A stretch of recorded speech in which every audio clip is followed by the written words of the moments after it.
Cole Watson, welcome to the Single Track Podcast. Yeah, thanks, Ben. Thanks for having me.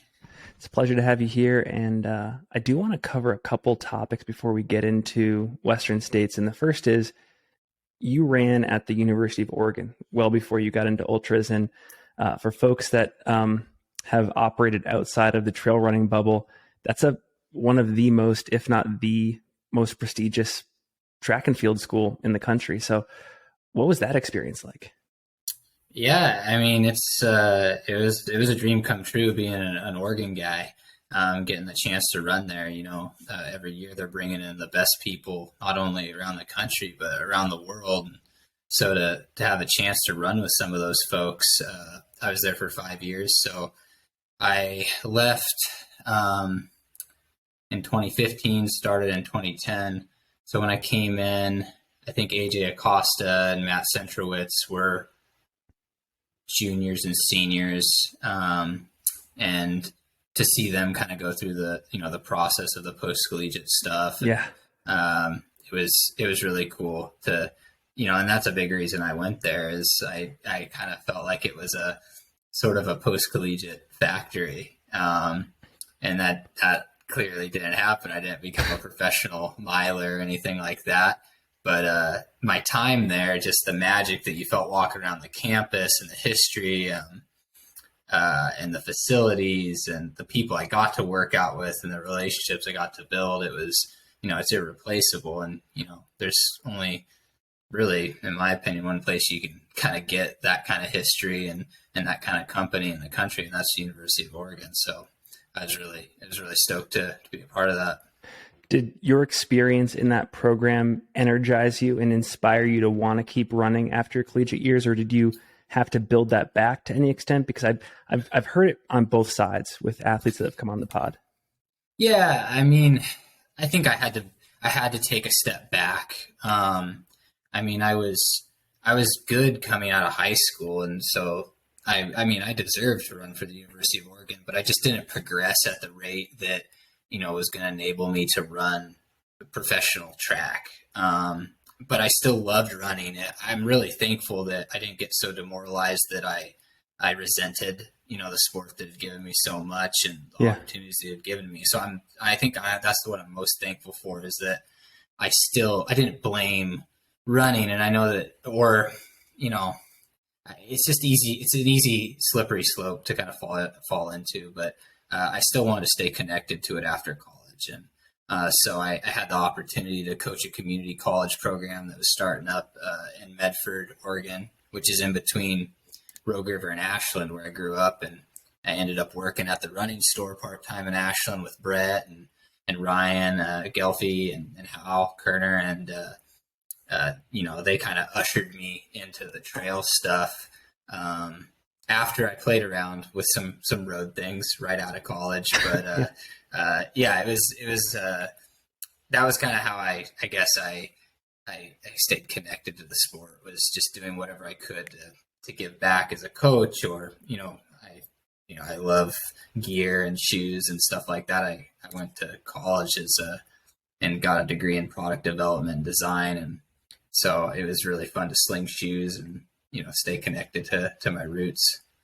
Being around those guys in Ashland, that's like the perfect storm of mountain ultra trail running inspiration. Like Ryan has this quote: "You either die on the track or you live long enough to see yourself become a mountain ultra trail runner." Yeah, that's a good one. I mean, there's a lot of folks that their careers are inspiring because it was true for them, and I think that's really a fulfilling way to kind of live this running life. I didn't know what I was missing in running until I found trail running, and I still love to run road races. I don't know if it would be the safest thing for me to run a 5K on a track right now. I think my hamstrings might pop, but I wouldn't rule it out for the future. I really I enjoy striving to be a well-rounded runner, and I think that's what trail running has ultimately done for me. Well, unfortunately, we're limited in this pre-race interview format, so we'll have to do some long-form thing another time. But I got one more question for you before we dive into Western. I was scrolling through your Instagram in prep for this interview, and you had this great post after racing the Speed Goat 50K last year. You said something to the effect of acceptance and ownership of our performances are sometimes the hardest parts of competition. And I don't know why that struck something in me, but it did. And I'm wondering if you can talk about that more and maybe how it applies to your own training and racing. Yeah, I mean, I think a long time ago, I mean, someone told me that you have a couple days to be, happy, glad, or sad after a performance. You don't want to ride a good one too long, and you don't, because you got to move on. You don't want to ride a bad one too long either, because you need to get back to work. And I just think that, if we don't do anything with a failure and we don't learn from it, it's just a waste. And it doesn't have to be seen as such a negative, because we can use it and flip it on its head, and it can be kind of kindling for the fire of motivation to get us back out there. So, I think that's just why it's important to, just accept it for what it is, and, be like, yeah, like I did that, and I messed up, and I'm going to learn from it. And then you're going to inspire people and yourself, hopefully, when you turn it around the next time. Amen. Well, okay, actually one more thing I want to ask you before Western. You've had 3 near golden ticket misses, I think, over the course of the last 3 years. The most recent one being Javelina, but you had that foot race at the end with, I think, Alex Nichols and Drew Holman at Bandera, just like a lot of exciting racing. So you've truly gone through the ringer in the gauntlet when it comes to getting into this race. So I know, though, like as a competitor, it's hard to maybe think about those and reflect back, but are you taking any lessons from those experiences heading into this year's Western? Yeah, I mean, for sure. Those 3 races, those golden tickets that I did, those are my only races over 50K, really. So that was Bandera was my first 100K, Canyon's my second, and then Javelina was my third 100K distance over 100K, 100 miler. So first 100 miler. But I mean, it's I did silly, foolish things in all of them, and I mean, you have to. It's kind of a continuation of what we were just talking about. Yeah. You have to use those failures to keep you from failing in the same way again, and then that way you're not wasting that failure. But of course, it's frustrating, disappointing, and even inspiring. It's just like, wow, like look how great I ran up until that, and then I just missed it by this much. I guess that's one positive way for me to look at it. But I often joke that Hoka gave me my sponsor spot just out of pity, because they're tired of me, just kind of being the bridesmaid. But I'm extremely excited to represent them and be able to run with these guys that I had close races with, and maybe we can flip the script this time. One thing interesting, in just talking about your build for this race, I think you said it's important not to get too far from your strengths in any training block. And I think this is an interesting topic to cover, because a lot of folks think, oh, it's Western States. I got to focus on my downhill legs, even if that's not something that comes naturally to me. So can you talk about why you take that position when it comes to getting ready for this race? Yeah, I mean, I've always been for being just a well-rounded runner and athlete, and I just think that it kind of all depends on where you're coming from and what you're training for and what you just recently did, what your strengths are, what your weaknesses are. You got to take all that into account. And I mean, I just ran a 100 miler that the reason I ran Javelina was to prepare me for Western States. If I got the golden ticket or not, it was still going to prepare me for Western States or another 100K to ultimately, prepare me for the big dance and that kind of heat and everything. So I wasn't that far removed from doing a lot of, to me, relatively slow running, because I just have a background as a miler in college and a shorter road racer, a marathon runner.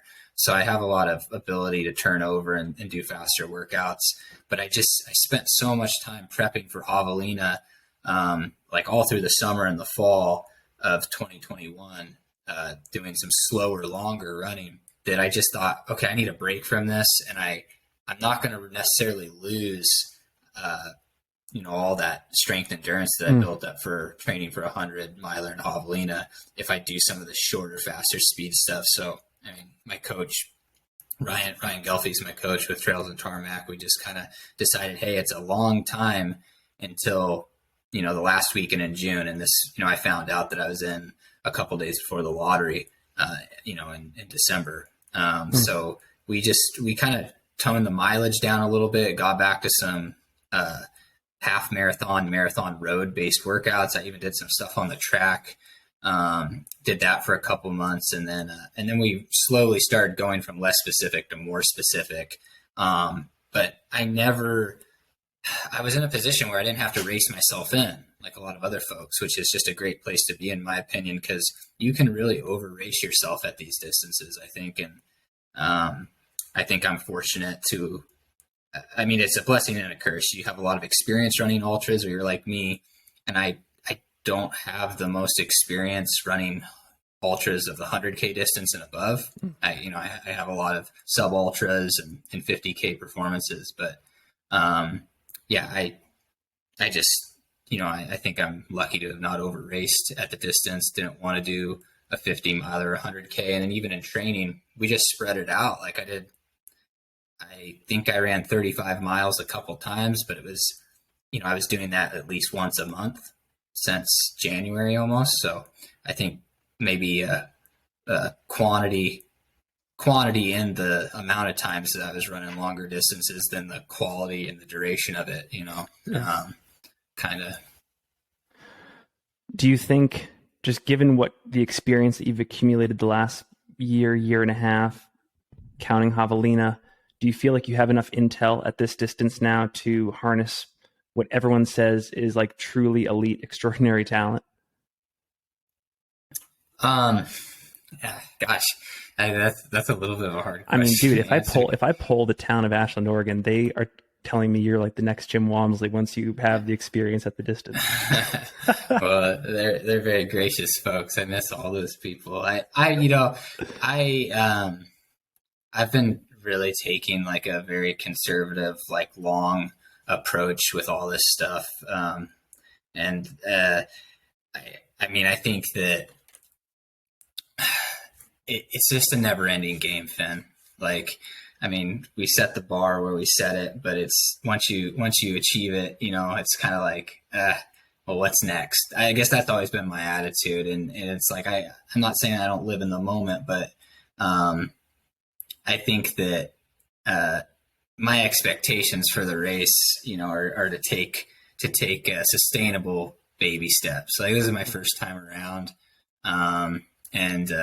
Like my opinion is if you want to be in the top 10 or you want to win this race or whatever your goal is, you can't race like that from the gun. I mean, there are some folks that are extremely, extremely talented, and maybe it seems like they're doing that, but that's just relative to everybody else's talent. That's a good point. That's a great point. I don't think that mentally really anybody is really truly racing from the gun. I don't even think Jim, and Jared and the Scott Jureks of the world and all those guys that have all these. Yeah, Zach Miller. Like, I mean, maybe they would say otherwise, but maybe it's because they just don't know, because it's just themselves. But I just don't think that you can mentally sustain that for that duration. But then again, I'm just a rookie at this distance. So, but I'm definitely going about it pretty conservatively. And I think if you move into the right make your move at the right time in this race, you could all of a sudden be thinking about a lot more positions higher than you originally even planned for. Just because when people blow up in races this long, they really blow up. They almost stop moving. So, I'm excited. Very excited for the day, and I think I'm ready to execute my plan. Well, we have a lot of shoe heads in the audience, like Brett Hornig, that love to talk about gear. So I think a lot of folks are fascinated. What are you wearing on race day for shoes, pack, all that kind of stuff? So I'm gonna wear the Tecton X, that new dual plated Hoka shoe. The plates are side by side, and it feels pretty good. At first, I thought it felt a little bit firmer than what I was comfortable with. It's firmer than the Speed Goat, but it really it's good for these type of like PCT Western States type trails. It's got enough grip, and it's only like 8.5 or 9 ounces or something, which is really nice for a trail shoe. And those plates kind of serve as a rock plate, almost like the old school rock plates, but not as heavy or anything like that. So I'm excited to use that. I've been using it a lot in training, and I did a really short race in it as well. And it hasn't given me any problems, so I think I'm going to roll with it. And then as far as packs and stuff, I'm not going to do a pack. Actually, at Javelina, I just did the double handheld thing, and I used to be kind of against that, but I just haven't really found a pack that will fit me. I've had a lot of trouble with the fit, and also I kind of like just the rhythm that the bottles can give me. Yep. So that's kind of how I'm going to go about it. Right on, brother. Well, it's been a pleasure to talk. I'm super excited to see what you can do on race day. We'll make sure to link to all your socials in the show notes. Anything else you want to say before we go? No, I mean, I do want to thank Hoka for the opportunity, because it's been tough to get in, and I've waited a long time, so I'm really excited to represent them, and of course thank my coaches at Trails and Tarmac, and thank you, Finn, for having me on. Awesome, man. It's been an honor, and we'll do something long form in the future. But until then, good luck and rest up. Great, thank you.